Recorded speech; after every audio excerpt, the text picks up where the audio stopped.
सदस्यों को मेरा प्रणाम।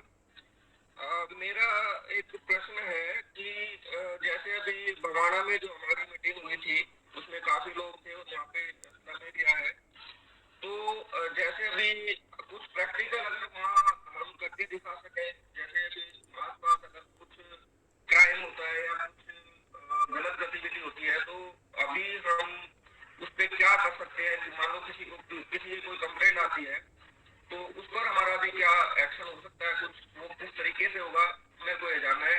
उसी कड़ी में मुझे मेरे समाज के आसपास की कुछ ऐसी गतिविधियां हैं, उन्हीं के बारे में मैं भी जानना चाहूंगा कि मैं उन चीजों को कैसे हैंडल कर सकता हूँ अभी फिलहाल। क्योंकि अभी कुछ अगर करके दिखाएंगे तो लोगों का विश्वास और ज्यादा जागृत होगा और लोग और ज्यादा अच्छे से हमारे साथ जुड़ पाएंगे।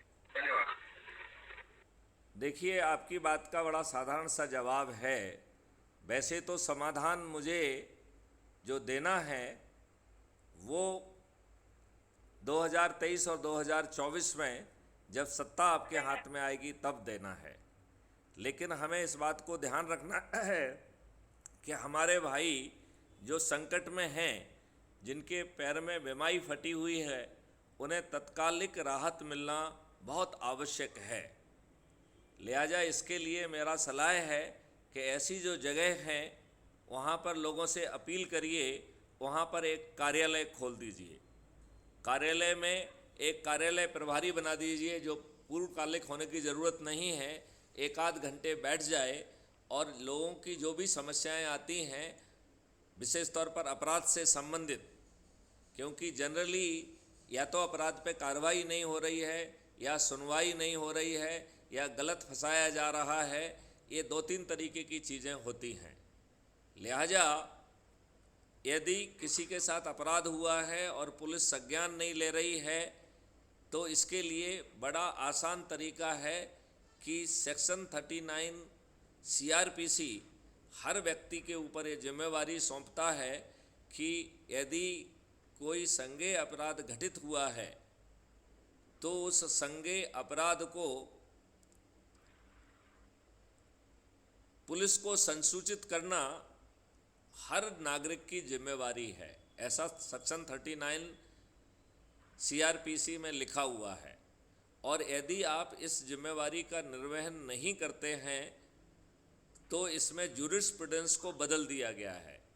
वो कह रहा है कि आपको जेल भेजा जा सकता है और आप इनोसेंट हैं, ये आपको सिद्ध करना पड़ेगा। तो अन्य सभी अपराधों में पुलिस को सिद्ध करना पड़ता है, that to beyond reasonable doubt. But section 39 CrPC में आपको सिद्ध करना है कि आप इनोसेंट हैं और आपके संज्ञान में एक संज्ञेय अपराध आ गया, फिर आपने उसे पुलिस के संज्ञान में क्यों नहीं लाया।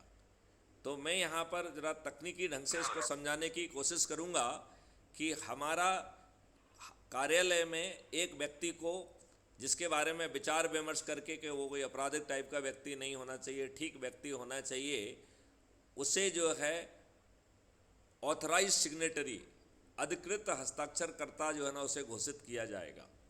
वो दो कैपेसिटी में साइन करेगा, as a citizen personal capacity, और दूसरा ऑथराइज सिग्नेटरी के बतौर। और वो क्राइम फ्री भारत की स्टेशनरी के ऊपर इस ढंग से जो है ना संबंधित अधिकारियों को लिखेगा कि एक संलग्न पत्र है जिससे इन धाराओं का अपराध बनता है। सेक्शन 39 सीआरपीसी के तहत मेरी ये विधिक जिम्मेवारी है कि मैं इसे आपके संज्ञान में लाऊं। और 154(1) सीआरपीसी के तहत थाना प्रभारी, आपकी भी यह विधिक जिम्मेवारी है कि आप संज्ञान लेकर विवेचना करके उचित कार्रवाई करें। लिहाजा मैं आपको अपनी विधिक जो है जिम्मेवारी निर्वहन करने के लिए अनुरोध करता हूं और की गई कार्रवाई से अवगत कराने का भी अनुरोध करता हूं। ऐसा पहला पत्र जाएगा। यदि 7 दिन के अंदर कार्रवाई नहीं होती है तो दूसरा पत्र फिर एसएचओ को नहीं जाएगा, फिर वो एसपी को जाएगा, और वो भी same as a personal capacity and the authorise signatory of the crime free Bharat mission. ये अगला पत्र जो है वो एसपी को जाएगा। और उसको कहा जाएगा कि ये हमें जानकारी मिली थी जो संज्ञेय अपराध की थी और हमने अपनी विधिक जिम्मेवारी के तहत यह जानकारी थाना प्रभारी को भेजी, जिन्होंने अपनी विधिक जिम्मेवारी का निर्वहन नहीं किया है। आप अपने स्तर पर जो भी प्रशासनिक और कानूनी कार्रवाई अपने थाने प्रभारी के विरुद्ध करना चाहें, उसे कृपया करने का कष्ट करें। 154(3) CRPC के तहत अब आपकी भी यह विधिक जिम्मेवारी है। लिहाजा अपराध में संज्ञान लेते हुए किसी अन्य अधिकारी, अपने किसी सबऑर्डिनेट कनिष्ठ अधिकारी को इसकी जांच सौंपें, जिससे उसे थाना प्रभारी के समस्त अधिकार 154(3) के तहत प्राप्त हो जाएंगे और वह अपने सिग्नेचर के तहत चालान भी प्रस्तुत कर पाएगा। तो यदि हमने यहाँ पर एसपी को भी समझा दिया कि यदि आपने इस कानून को ठीक ढंग से नहीं पढ़ा है तो इसका इंटरप्रिटेशन ये है। यदि किसी कारण से एसपी भी दबाव में रहता है और कार्रवाई नहीं करता है, तो यहाँ से दो चीज़ें दो भाग में बढ़ जाएंगी। एक प्रशासकीय, जो एसपी के ऊपर डीआईजी, आईजी, एडिशनल डीजी और डीजी के पास जाएगी, और दूसरा लीगल रिस्पॉन्सिबिलिटी में हम 156(3) में कोर्ट में जाएंगे और कोर्ट को बताएंगे कि साहब हमारी ये जिम्मेवारी थी, हमने थाना प्रभारी को दिया, एसपी को दिया और एसपी ने इसका अभी तक संज्ञान नहीं लिया है, थाना प्रभारी ने भी संज्ञान नहीं लिया है और न्यायालय ने, कानून ने 156(3) के तहत ऐसे मजिस्ट्रेट पर यह जिम्मेवारी सौंपी है जिसे 190 CRPC के तहत आधिकारिक क्षेत्र प्राप्त है और उस आधिकारिक क्षेत्र की जो है ना वो रखने वाला, अधिकार रखने वाला वो मजिस्ट्रेट की जिम्मेवारी है कि वो पुलिस को आदेश दे और 156(3) के तहत जो है उसमें प्रकरण कायम कराए। उसमें नीचे थोड़ा सा मजिस्ट्रेट को भी लिख दिया जाए कि मैं आपको यह भी जो ना संसूचित करना चाहूँगा कि सामान्य केस में इन्वेस्टिगेशन के दौरान कोर्ट हस्तक्षेप नहीं कर सकता है, लेकिन 156(3) के तहत रजिस्टर कराए गए ऑफेंस में मजिस्ट्रेट को सुपरवाइज करने का अधिकार भी मिल जाता है। लिहाजा मैं आपसे अनुरोध करता हूं कि न केवल FIR दर्ज कराएं, बल्कि पुलिस जो है ना समय समय पर ठीक विवेचना कर रही है, इस बारे में भी हम मजिस्ट्रेट से अनुरोध करते हैं कि वो अपना दखल दें और हमें न्याय दिलाने की कोशिश करें। अब जो है ये हमने कोर्ट पे ले लिया है, इसके आगे 482 CRPC के तहत हम हाई कोर्ट में जा सकते हैं और PIL और कॉन्टेम्प्ट पिटीशन में हम सुप्रीम कोर्ट भी जा सकते हैं। हम यहाँ पर रुकने वाले नहीं हैं। हमारी ये टीम जो है MLA की तरफ से क्वेश्चंस जो है ना बनाएगी और हम MLAs को अप्रोच करेंगे और जब पिन पॉइंटेड FIR दर्ज की गई थी और ये थाना प्रभारी ने और SP ने क्यों दर्ज नहीं की है, इसका कारण बताया जाए और राज्य सरकार अपने थानेदार और SP के विरुद्ध क्या कार्रवाई करेगी, यह सदन में बताए। इस प्रक्रिया को कहते हैं लेजिस्लेटिव अकाउंटेबिलिटी। और आगे चल के मैं आपको बता दूं कि यह भी जो है राज्य सरकार का भी प्लेजर नहीं है, यह राज्य सरकार की संवैधानिक जिम्मेवारी है जो शेड्यूल 7 लिस्ट 2 एंट्री 2 के तहत है। और यदि एंट्री 2 की ये कार्रवाई जो पुलिसिंग की जिम्मेवारी राज्य सरकार को मिली है, यदि राज्य सरकार इस जिम्मेवारी को निर्वहन करने से चूकती है तो उसे आर्टिकल 356 के तहत डिसमिस कराया जा सकता है। तो फिर हम जो है पूरा लबादा गवर्नर साहब के पास भेजेंगे कि देखिए साहब, इतने प्रकरणों में पुलिसिंग की फेलवर हुई है, यह राज्य सरकार की फेलवर है, लिहाजा इसका संज्ञान लेते हुए आप राष्ट्रपति को अनुशंसा करके यहाँ पर जो है राज्य सरकार को भंग करें।